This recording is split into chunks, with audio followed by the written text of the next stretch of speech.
Hey, salut tout le monde, j'espère que vous allez bien. Aujourd'hui, je vais vous présenter le Google Pixel 9 Pro XL.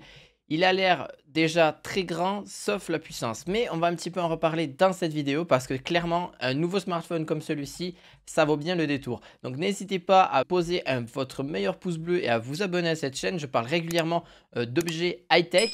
Mais surtout, les smartphones, c'est mon petit dada et je vais vous montrer pourquoi et aussi les points négatifs et les points positifs de celui-ci. Alors après un Pixel 8 Pro de bonne facture et aussi l'excellent Pixel 7 Pro qu'on n'a pas oublié non plus, et bien celui-ci a une version beaucoup plus grande et beaucoup plus XL forcément parce que je vous ai parlé du Pixel 9 Pro, mais là celui-ci est quand même encore légèrement au-dessus parce que il faut compter quand même un prix des plus haut de gamme comparé à certaines marques comme celui-ci.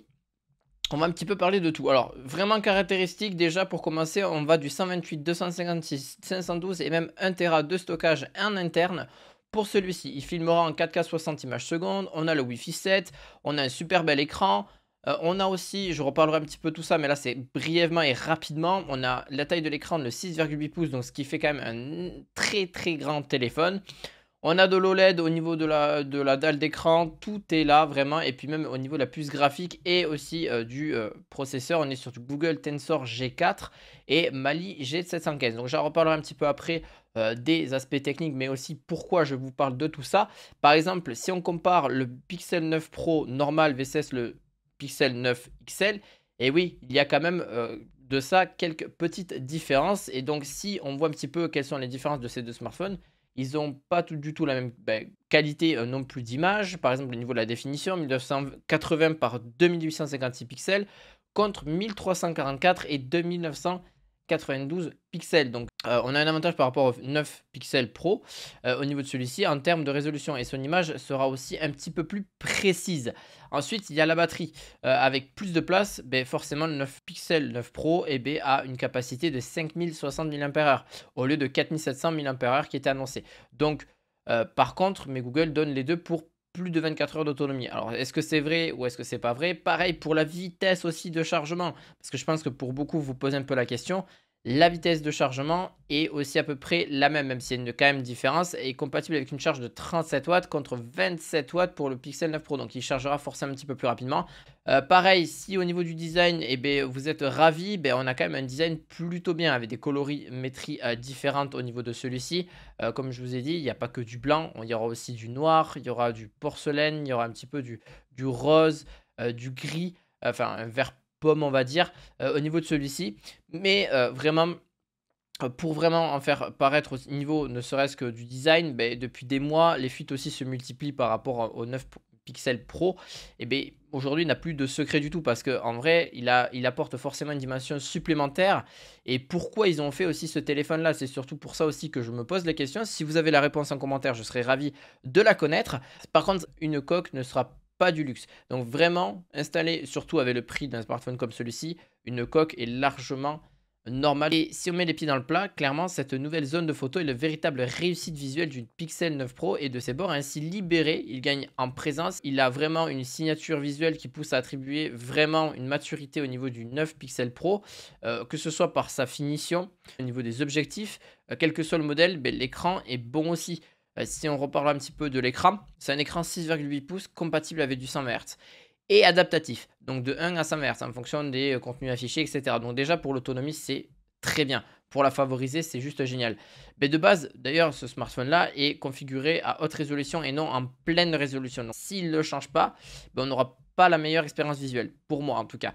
Et d'ailleurs, bien entendu, si nous avons pris un peu plus de temps pour passer justement pour moi, sur cette revue vraiment complète, je vais vous en dire un petit peu plus. Pour ceux qui se posent la question, il n'y a aucun manque d'un filtre anti-reflet comme sur le Galaxy S24 Ultra. Mais on chipote un petit peu parce que bon, c'est pas tout à fait les mêmes prix.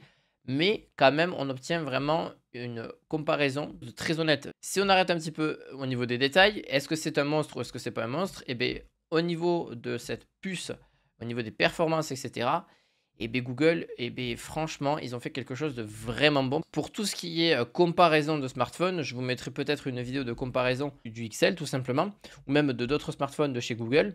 Et bien même niveau jeu vidéo, en le poussant à fond, on tourne aux alentours de 40-50 FPS en moyenne, avec quelques chutes de 32 à 35 FPS, ce qui est largement jouable. Mais voilà, on a quelques instabilités, mais c'est vraiment infime en fonction des maps, en fonction des endroits où vous allez être dans le jeu. Par contre, le Google, si on reprend un petit peu le mode photo, il reprend sa configuration photo habituelle avec une triplette de capteurs à l'arrière, donc grand angle de 50 mégapixels, ultra grand angle de 48 et un téléobjectif de 48 mégapixels en x5. Attention, ça c'est cool.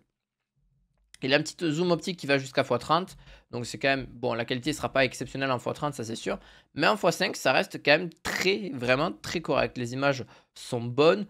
Il manque peut-être un léger éclairage, mais la qualité, franchement, c'est pas piqué d'un ton comme on dit. Et même en x10, ça reste extrêmement correct. Vraiment, l'image est bonne. On voit les détails quand même bons.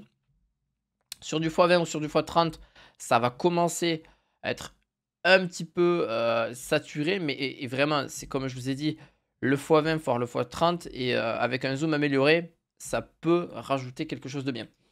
Mais au-delà du x10, on perd beaucoup en qualité et pas mal de lissage au niveau des textures un petit peu cafouillis. Donc n'allez pas au-dessus du x10 pour moi, au niveau de celui-ci. Même si le capteur principal, eh bien, j'avoue, il fait quand même son taf, littéralement, que ce soit de nuit comme de jour. Si on a suffisamment de luminosité, bien évidemment. Faut pas chercher non plus à être complètement dans le noir parce qu'un téléphone n'est pas fait pour ça, pour prendre des photos dans le noir, on est d'accord. Mais si vous souhaitez d'aller un petit peu plus loin, ben, c'est quand même vraiment bon. Pareil pour le mode portrait, donc voilà, pour se prendre un selfie, etc. On a même un flou d'arrière-plan qui est possible, honnêtement, avec ce smartphone-là. Mais je regrette pas du tout parce qu'il est disponible avec un x1, x2 et même x3. Il est plutôt convaincant. Ce qu'on ne sait pas, ben, c'est que la plateforme, ben, vraiment, au niveau de Google, annonce quand même quelque chose de bien. Un ultra grand angle aussi qui est disponible. Vraiment quelque chose d'ultra concret par rapport à ce qu'on retrouve sur le marché. Et même si c'est bien travaillé au niveau de la gestion, au niveau voilà, de l'algorithme, on va dire, du smartphone, ça reste correct. Et même en selfie, que ce soit à l'horizontale ou à la verticale, c'est correct. Par contre, je ne vais pas non plus oublier la vidéo. Il peut filmer en 8K 30 fps avec un vidéo boost. Il a une fonction en fait qui vient d'améliorer l'éclairage et les couleurs et la précision des détails. Et bien celle-ci peut profiter justement avec le mode vision de nuit qui éclaire notamment drastiquement les scènes nocturnes. A noter que le vidéo boost n'est opérant qu'après sauvegarde de la vidéo, donc sur les serveurs de Google via Google Photos. Puis il y a un zoom amélioré. Donc ça aussi, il faut vraiment le prendre en compte. Mais il le gère vraiment très bien. Donc il filmera bien évidemment en 4K 60 et en 1080 sans souci, avec plusieurs images par seconde. Sans vraiment de problème. Alors, est-ce que je vous le conseille ou est-ce que je ne vous le conseille pas? Je vais juste vraiment parler de l'autonomie très rapidement. 13-14 heures d'autonomie déjà vraiment bien utilisée. Jeux vidéo, photos, vidéos, appels, vraiment, et aussi des échanges voilà, de conversation. Et bien c'est pas mal aussi. Donc on est sur quelque chose qui pour moi table plutôt bien. Même si je pense qu'il y a quand même une sacrée concurrence avec le 90 watts de chez Xiaomi 14 Ultra. Donc il y a quand même une légère concurrence là-dessus. Mais l'audio, pareil, est-ce que les deux haut-parleurs sont bons aussi? Parce que j'en ai pas forcément parlé. Et bien vraiment ça dépend de la position où vous êtes. Mais littéralement ça va, c'est une belle qualité sonore pour un smartphone comme celui-ci, ça suffira largement. Il commence au niveau du prix avec 128 Go de stockage à 1199 € et on pourra aller jusqu'à 1689 €. Tout dépend de quand est-ce que vous regardez cette vidéo, bien évidemment, parce que ça va vraiment, ça aussi, jouer. Et donc, si on récapitule au niveau de celui-ci, ben, il se mesure vraiment, pour moi, c'est vraiment un game changer par rapport au 9 Pro, par rapport à ce que disaient les rumeurs auparavant. C'est un bon smartphone, mais ne vous prenez pas par rapport dans son usage. Il est vraiment dans la continuité du Pixel 8 Pro et du Pixel plus ancien. Donc c'est un appareil qui est très doué en photo, qui offre un design de plus en plus premium, un peu plus autonome aussi, mais toujours à la ramasse quand on parle des performances. Son prix ne baisse pas, au contraire, il augmente. Ajoutons à celle-ci vraiment une partie logicielle incomplète avec l'absence de trop de fonctions IA en France. Et un constat qui se pose aussi, c'est que si un Pixel 7 Pro était un choix logique qui ferme et définitive à sa sortie, le Pixel 9 Pro XL n'hésite pas de faire cette aisance, justement. Et c'est qu'il ne sort pas du tout du lot. Aussi, on peut se poser des questions. Et si on écarte le design, son prix ayant drastiquement chuté, le Pixel 8 Pro ne serait-il pas aussi plus intéressant que celui-ci que je vous ai parlé? Donc encore une fois, je vous mettrai les smartphones dont je vous ai parlé dans la vidéo, dans la description. Les points positifs, c'est qu'il y a une transformation physique dans l'air du temps, un écran très lumineux, un volet photo très bien exécuté, autonomie en hausse et suivi logiciel impeccable. Bon, comme je l'ai dit, il y a quand même quelque chose à voir. Et les points négatifs, performance décevante, le SOC il est bridé, le SOC, et plein de fonctions absentes en France, toujours plus cher et pas de charge vraiment rapide. Donc encore une fois, il va falloir qu'ils fassent des améliorations et même au niveau du prix, parce que pour moi, il y a certaines choses qui ne sont pas équivalentes. Dites-moi ce que vous en pensez en commentaire. Pour moi, si on doit le noter sur 10, ben, je le mettrai 8 sur 10, donc 16 sur 20. À vous de me dire en commentaire. On se retrouve très prochainement pour d'autres vidéos high-tech. À la fois prochaine. Ciao, ciao.